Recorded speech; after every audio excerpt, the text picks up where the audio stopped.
This would be an attempt to bring some Tea Party folks to a candidate who's really traditionally not a Tea Party favorite.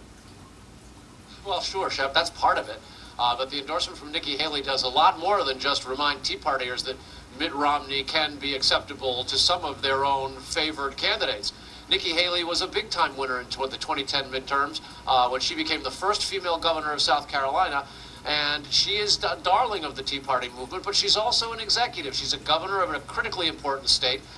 Governors have the best political organizations in any of the states. Senators only run every 6 years. Congressmen are from congressional districts. So she really brings a lot of apparatus and organization to Mitt Romney. It means a great deal. And she said today that one of the reasons she was picking him is because she didn't want somebody who had been part of the Washington chaos. That's aimed right at Newt Gingrich, who ran Congress as the Speaker of the House in the 90s. Iowa, where, of course, they'll caucus the first week of January.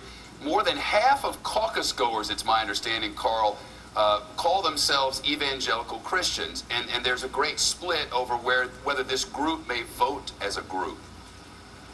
Well, and as a coalition of voters across Iowa, they have very loudly said they're not particularly thrilled with Mitt Romney, nor are they thrilled with Newt Gingrich, which now sets up a competition, really, between Texas Governor Rick Perry, Michelle Bachmann, the congressman from Minnesota, next door to Iowa, and Rick Santorum, the former Pennsylvania senator.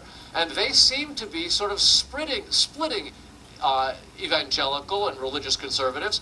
And as a consequence, it's become very difficult for the leaders of those voting groups, particularly a couple of very prominent organizations out of Des Moines, to come up with a unified endorsement. The Family Leader Group was supposed to put its unified endorsement out on Monday. They've been absolutely gridlocked for weeks and may not be able to.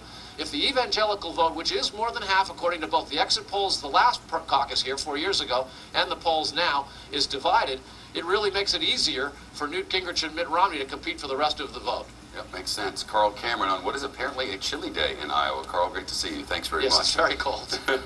Coming up, a closer look at how the Tea Party may in fact play into the big picture of the GOP race for the White House. We'll get to that in a moment. Plus, the Medal of Honor winner, who said his former employer